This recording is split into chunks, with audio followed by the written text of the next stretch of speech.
On April 4, 1916, Secretary of State Robert Lansing, recognizing that wartime needs are above and beyond the scope and mission of the Secret Service, creates the first State Department security office, the Secret Intelligence Bureau.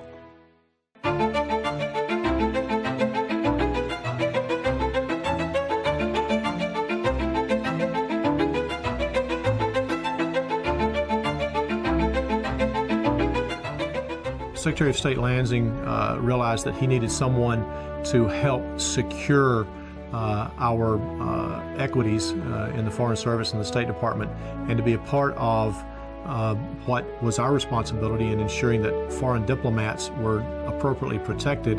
He enlisted the assistance of Bill Nye. Mr. Nye was our first Chief Special Agent, 1916. His primary duty was to ensure that German diplomats were watched.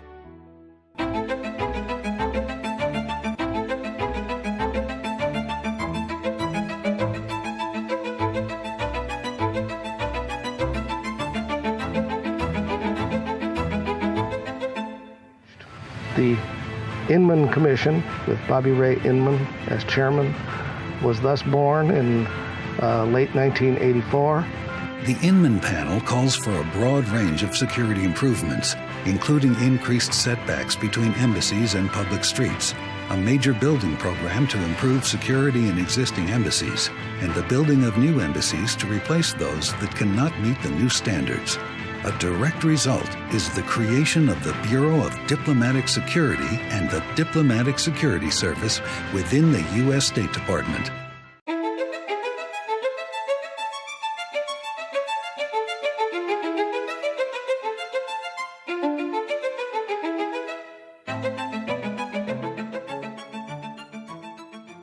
With DS, we're in embassies in 275 some odd posts worldwide.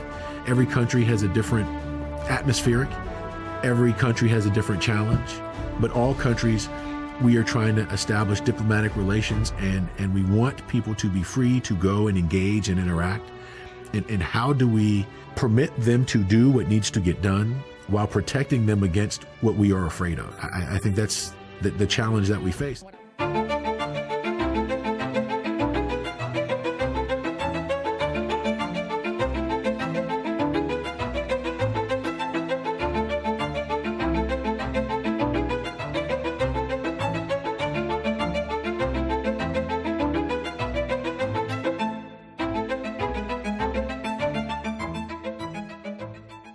Following lessons learned from the September 2012 attack on the American diplomatic compound in Benghazi, Libya, the Bureau of Diplomatic Security creates the new High Threat Programs Directorate to oversee security at the most critical high-threat posts throughout the world.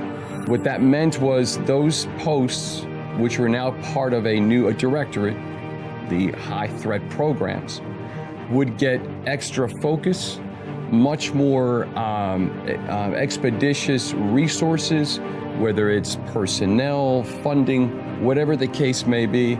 We had to do things in a more expedient manner.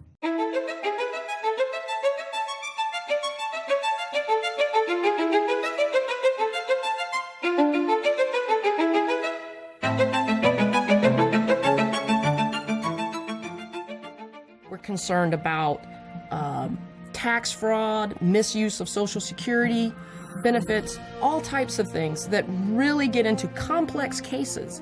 Any federal crime that's tied to visa and passport fraud, we do investigate. We've seen human trafficking and smuggling, which is a huge problem, especially of children and women. So the travel documents are very important for that, whether it be just to smuggle those people in so they can have a better life, or they actually are a criminal element that's coming in to do the U.S. harm. One of our biggest challenges is to protect the integrity of a U.S. passport, a U.S. visa, U.S. travel documents.